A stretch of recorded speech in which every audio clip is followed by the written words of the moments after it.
या कुरीतियां संतों ने हटाने की चेष्टा की तो अन्य समाज ने उसको लगाने की चेष्टा की, तो जिस कारण से भक्त और संसार के अंदर सदा से ही विरोध बना रहा। क्योंकि संसार की जो रीतियां रिवाज हैं वो काल प्रेरित है, वो यही रहने की है, और संतों की मर्यादा इस काल की मर्यादाओं से हटकर है, वो भक्ति बाधक है।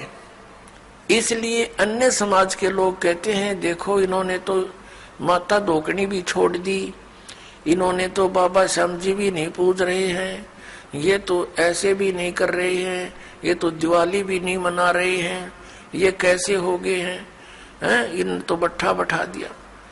एक भक्त बतावा था, कहने लगा जी आज 10 वर्ष हो गए हमने कोई त्योहार नहीं मना लिया। नाम लिया था उसने उस दिन, फिर वो अपने दुख गिनावा था, कह रहा था जी हमने 10 वर्ष हो गए हमारा त्योहार नहीं मन लिया, ना होली ना दिवाली ना तीज ना कोई अन्य।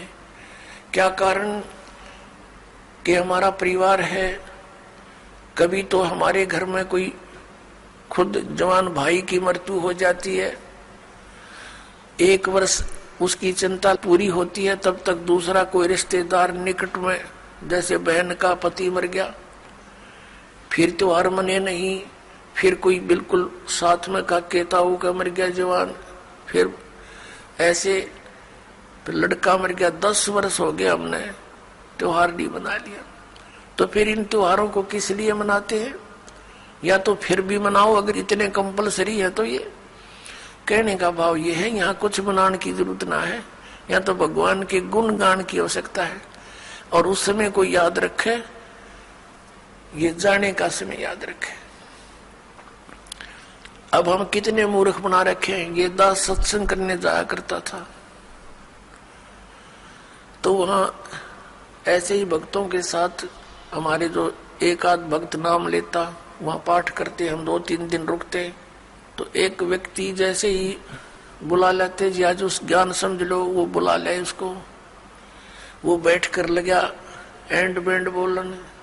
कहते भक्ति तो अपने मनमय होती है, गुरु बनाने से क्या भक्ति होती है, ले कर दे दे और करके खा ले, बस यही सब कुछ होता है। काफी ऐसी ऐसी बातें करता रहा, समझाने की चेष्टा की, नहीं माना, क्योंकि उसका 10-15 किले एकड़ जमीन थी, अच्छा ट्यूबवेल ला रखा था खेतों में, तो उसने फिर क्या जरूरत थी, क्या आवश्यकता समझा था वो भगवान की, युवा शरीर था। काफी समझाने की चेष्टा की, एंड बैंड बोलता रहा, उठ कर चला गया। खान पीन की उम्र है और भी अब फांसी लगा रहे हो आप, बीड़ी नहीं पीनी, शराब नहीं पीनी, मांस नहीं खाना, नाचना कूदना नहीं है, यूं कह घर उठ कर चला गया। और कहता है कि भक्ति तो बुढ़ापे में करया करे, वृद्ध अवस्था हो जा। तो उसको बता भी बुढ़ापे में भक्ति कठिन हो जाएगी जब पहले से स्टार्ट ना हुई था, क्योंकि बुढ़ापे में तो फिर सारी ये आपदाएं आती हैं, कभी आंख बनवानी, कभी दांत पड़वाने, कदे पिंडी भड़के, कभी सिर में दर्द, और बड़ा परिवार हो जाता है, कदे कोई बीमार, कोई किसी की मृत्यु, वह सारी उस वृद्ध के चोट लगा करे, और कदे खांसी सतावे, कदे और 100 समस्याएं हो जाती है, उठ के बैठा जाना, और क्या पता वृद्ध अवस्था तक प्राणी जीवित रहेगा कि ना रहेगा। तो भक्ति के लिए तो संतों ने बताया है, सदग्रंथों में भी यही लिखा पाया है कि भक्ति के लिए जब भी बच्चा 3 वर्ष का हो जाए, बोलने लग जा,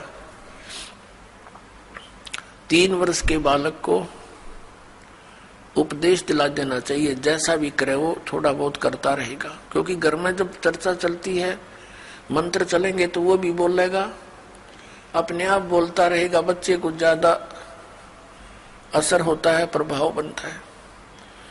तो 3 वर्ष तक बच्चा माता पिता के आश्रित होता है। माता पिता ने दीक्षा ले ली, मर्यादा में रहेंगे तो परमात्मा उनके उस स्तर के बच्चों की भी रक्षा करेंगे। और फिर उन बच्चों को नाम से जोड़ देना चाहिए। तो फिर क्या देखा, 1 महीने के बाद फिर उसी गांव में नगर में जाने का परमात्मा ने संयोग बनाया, सत्संग था। तो दूसरी बार जब दास गया, वहां पता चला कि वो व्यक्ति जो यहां वाद विवाद करे था, वो उसकी मृत्यु होगी। और मृत्यु भी कैसे होगी, कैसे हुई, बड़ी दर्दनाक तरीके थे। उसका अपना एक कुआं था, इस साइड की बात है, बाडड़ा साइड की, हरियाणा की। उसका अपना एक कुआं था, उस कुएं में नीचे जल था। कुएं में से वो ट्यूबवेल चलाते हैं, तो सारा दिन ट्यूबवेल चलाया, पानी कुछ नीचे चला जाता है।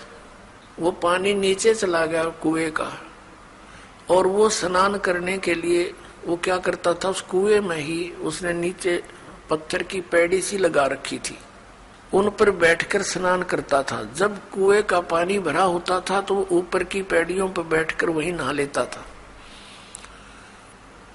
और फिर क्या, उस दिन पानी गया, नीचे उतर, और उसने सोचा इस नीचे वाली पैड़ी पर बैठकर नहा लूं, और दायरा कम से कम 5 फुट नीचे। उसने ध्यान किया नहीं, वो नीचे जाया तो उस पैड़ी पर काई लगी हुई थी, पैर फिसल गया और कुएं में गिर गया। उसने चेष्टा की पैड़ी को पकड़ने की, वो उसके हाथ की रेंज से बाहर हो गई और उसके अंदर वो डूब कर मर गया। सारी रात ढूंढते रहे उनके घर वाले, बच्चा आया नहीं, कहाँ गया, कैसे है। खोजते खोजते सुबह देखा तो कपड़े और जूते बाहर रखे हैं, अंदर कुएं में मरकर ऊपर तैर रहा है। जब उसको देखा कि उसके हाथों की ने जो कोशिश की उसने पकड़ने की किसी वस्तु को, कुएं की अंदर की साइड पर पक्की थी, वो उस पर काई लगी हुई थी, उसके अंदर से उसी उंगलियों के निशान गड्ढे हुए थे कि किसी प्रकार पकड़ दो, निशान थे, और वो मृत्यु को प्राप्त हुआ। इससे ये ज्ञान समझ में आना चाहिए कि किस आधार से हम इतने फूले फिरे हैं और क्या बकवाद गढ़ते हैं।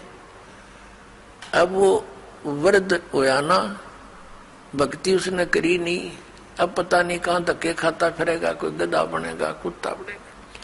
तो पुण्यात्मा इन बातों को याद रखे। अब उसकी मौत क्यों कर हुई होगी, आसानी से नहीं हुई होगी। रोया होगा, चिंगाड़ा होगा, नो चिल्लाया होगा, बचा लो बचा लो। बचानी है, कोई याद भी ना करे, वहां कौन बचावे, वहां भगवान बचावे, अठा के बाहर ले आवे। उस समृद्ध शक्ति की ओट होता है, उसका सहारा मिले। प्रहलाद बचाया, ध्रुव बचाया, मीराबाई बचाई, कितने प्रमाण देख लो जो अब लाखों की संख्या में यहाँ बचा रहे हैं भगवान। तो हमने परमात्मा की शरण अति शीघ्र ग्रहण करनी चाहिए।